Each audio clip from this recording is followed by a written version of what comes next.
Vamos lá, pessoal. Tô tentando gravar aqui. O gato fez o favor de subir em cima, sujar minha camisa. Mas vamos lá. Olá, comunidade Arquivo Estranho. Sejam muito bem-vindos ao nosso canal. Vou pedir para vocês já deixar o like, pode comentar, compartilha, é tudo nosso. Aproveitando que o nosso querido Guga Figueiredo veio dar uma live aqui pra gente, maravilhosa por sinal, ele comentou da Isabel Veloso e com isso eu queria trazer algumas reflexões, nem tanto na questão dos supostos golpes que ela aplicou, porque o Guga falou disso, né? Mas eu queria falar um pouco mais da parte da questão, falando aí de que agora ela não é mais uma paciente terminal e ela tá em cuidados paliativos. Supostamente, a Isabel Veloso tem um linfoma de Hodgkin, que é um dos linfomas mais comuns, que é um câncer do tecido linfóide, que é o nosso tecido responsável pela defesa do organismo. Dos linfomas é considerado um com alta taxa de responsividade a tratamentos, e na literatura é dito que é esperado uma perspectiva de cura de 60% a 80% dos pacientes, principalmente se descoberto até o estágio 2. Né? Existe uma nomenclatura onde os cânceres vão do estágio 1, 2, 3 e 4, que seria o mais grave. Eu não vou entrar tanto nessa minúcia do detalhe, mas quando não existe grande dispersão do linfoma, responde muito bem, e se pego em estados iniciais, a chance é de 80% a mais, né? Pode ser até mais 80%.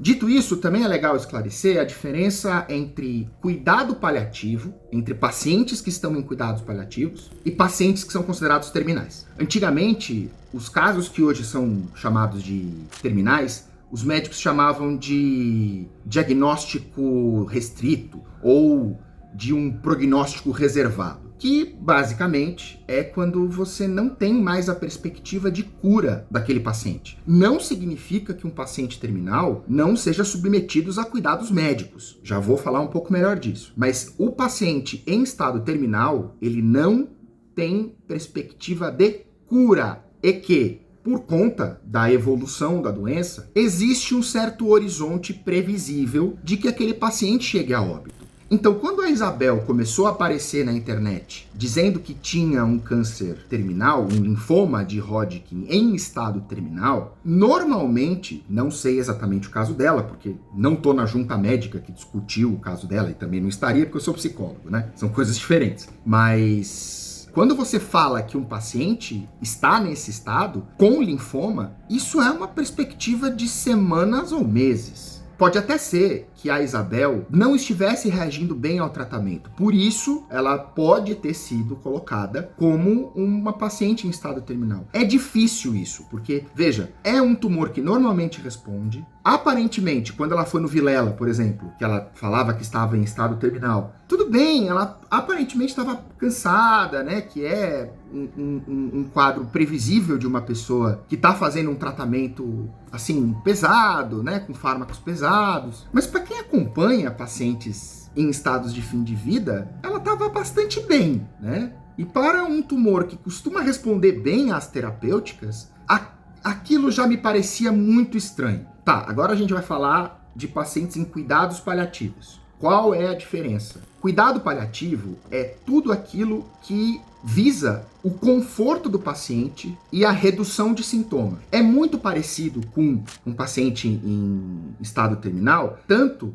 que a especialização, os cursos em que você vai estudar sobre o tema, é sempre cuidados paliativos, pacientes terminais e finitude, ou tanatologia, né? Quando você vai discutir o processo do morrer, né? Como que a gente prepara o paciente, como a gente prepara a família e como a gente se prepara enquanto profissional para acompanhar esses casos. Agora, o caso dela agora ser nomeado por ela mesma como cuidado paliativo também é complicado, Porque, no caso dela, um cuidado paliativo seria se ela, num linfoma, seria se ela tivesse apontando para um caso terminal.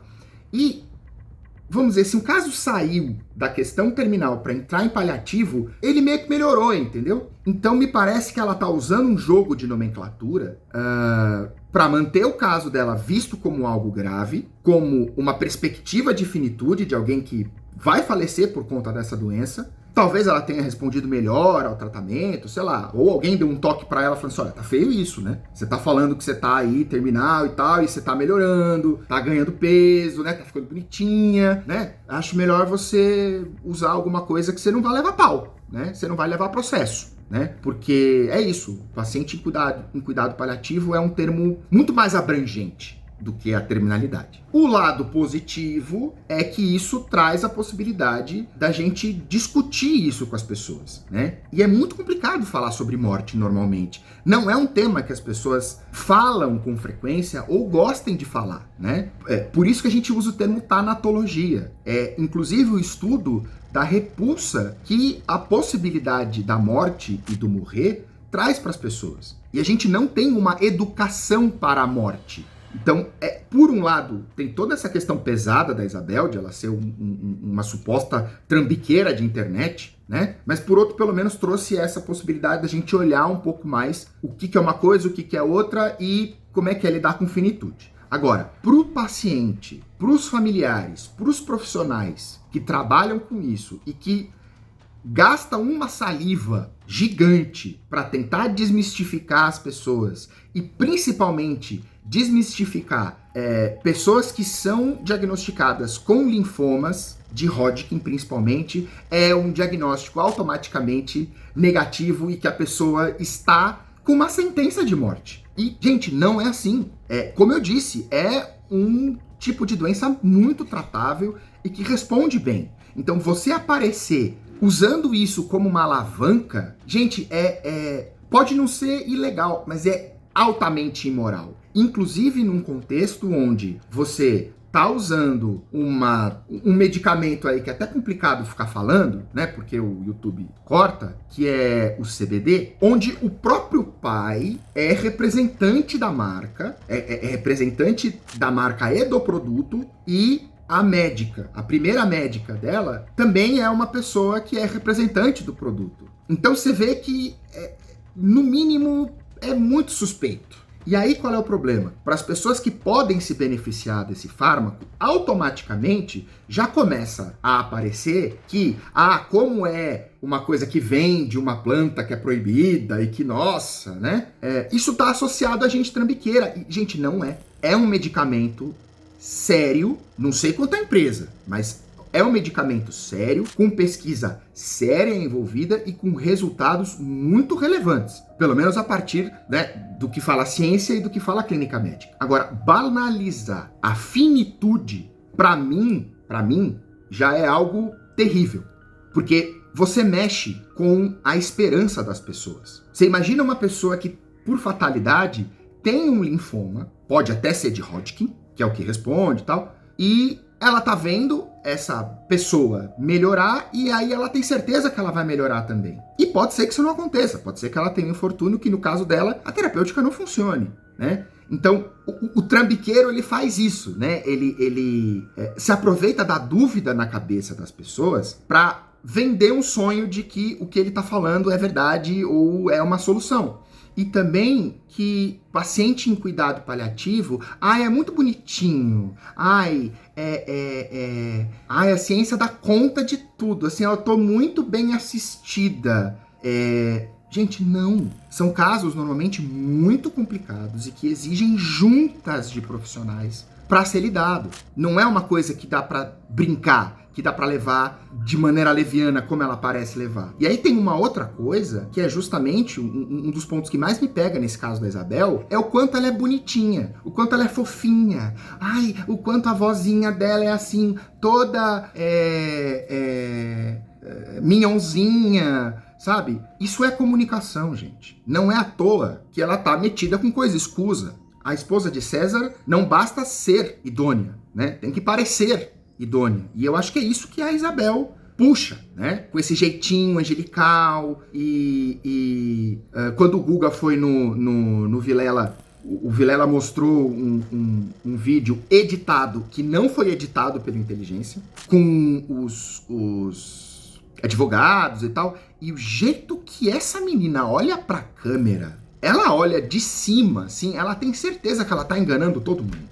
E tem um outro pedaço também que muita gente tá fazendo essa associação do caso da Isabel com o caso do Walter White, né, o personagem fictício do Breaking Bad. Uma série muito bacana, acho que a maioria das pessoas que aqui seguem o canal já devem ter visto ou ouviram falar, sabem da temática, mas enfim, sem dar muito spoiler, é um professor que acaba descobrindo um tumor e não tem dinheiro suficiente para fazer o tratamento e começa a ir para uma linha escusa. Ele é um químico muito bom. Ele começa a ir para uma linha escusa, né, de ilícito, para conseguir pagar o próprio tratamento. E aí ele entra numa sanha de poder e enfim, ele vai sendo relativamente bem sucedido com as empreitadas, né? E fazendo essa comparação, será que a Isabel não estava desesperada nesse sentido de usar a doença dela como uma possibilidade de pagar tratamentos, né? Porque é isso, gente. Por mais que a gente tenha SUS, por mais que a nossa saúde tenha coisas complicadas, mas, né, tem esse outro lado, que também você tem mais acesso a tratamentos, diferentemente dos Estados Unidos, que tudo praticamente particular, que é onde se passa a série, né, o do Breaking Bad. Então, existem alguns tratamentos pioneiros e que uma pessoa com maior poder aquisitivo poderia trazer para cá, ou eventualmente, se não liberado pela Anvisa, porque tem toda uma questão burocrática, pode ir para fora, para países que têm menos regulação, fazer esse tipo de tratamento, né? Então faz sentido que uma pessoa com medo de perder a vida por uma doença, que tem toda esse cunho pejorativo, fazer os fins justificar os meios para, né, poder ter uma sobrevida melhor. Mas não dá, existe um limite ético que essa menina não tá nem aí com nada. Desculpa, assim, é a minha visão. É aquilo que eu tava... Quando eu vi o vídeo dos advogados dela, e o jeito que ela olha, ela olha no seu olho como se ela falasse assim... Então, né, você entendeu que você pode confiar em mim.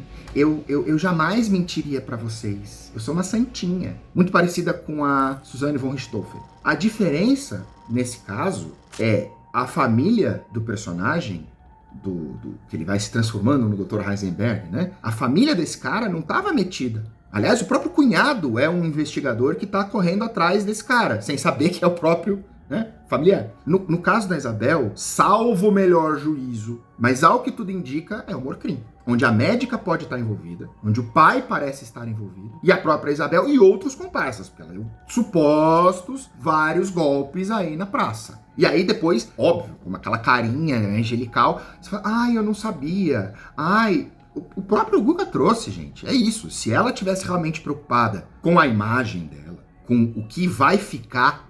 Se eu sou uma pessoa que estou no fim da vida, eu vou ficar muito preocupado com a imagem que eu vou deixar. Se eu sei que eu vou empacotar, eu vou tomar muito cuidado, porque eu não vou estar aqui para me proteger. Eu não vou estar aqui para desfazer isso da cabeça das pessoas, entendeu, gente? Ela não está muito preocupada com essa imagem, porque ela poderia correr atrás das pessoas que ela acabou enganando, se fosse sem querer, supostamente. Pra falar, não, gente, ó, funciona aqui, funciona assado, eu também fui tão enganada quanto vocês, mas ó, vamos lá, vamos junto, vocês são meus seguidores, a gente não vai soltar a mão de ninguém. Ela não fez isso. E aí, o próprio Guga, naquele dia que ele tava lá, no tal podcast que eu falei, que eles dão um e-mail lá para quem se sentiu lesado, a equipe, né, a equipe jurídica da em questão, bota lá um e-mail para você reclamar, é tudo fachada. Você manda um e-mail, ou você não é respondido, ou você é respondido com um monte de blá blá blá juridiquês, ou você fica falando sozinho. Será que quem tava, pelo menos até pouco tempo atrás, olhando no olho do ceifador sinistro, será que essa pessoa não tá preocupada com a imagem que ela tá deixando? Sabe? Na minha clínica, eu já acompanhei pacientes em situação semelhante, frequentemente é o último momento que as pessoas têm de aprender alguma coisa na vida. E de pensar o que elas vão deixar. E de chamar a família e falar, fulano, você que brigou com o Beltrano, eu não quero isso. Por quê? Porque a pessoa tá preocupada com o que vai ficar. Porque ela não vai levar nada daqui. E o que a gente vê essa menina fazer? Ela tá muito preocupada com as coisas daqui, desse plano. A conclusão fica na cabeça do nosso seguidor. Curtiu? Compartilha, deixa seu like. O like é importantíssimo. Comenta aí o que você achou. Se você gostou, se você não gostou, se você tem alguma outra sugestão. E sinta-se em casa, que o Arquivo Estranho é nosso.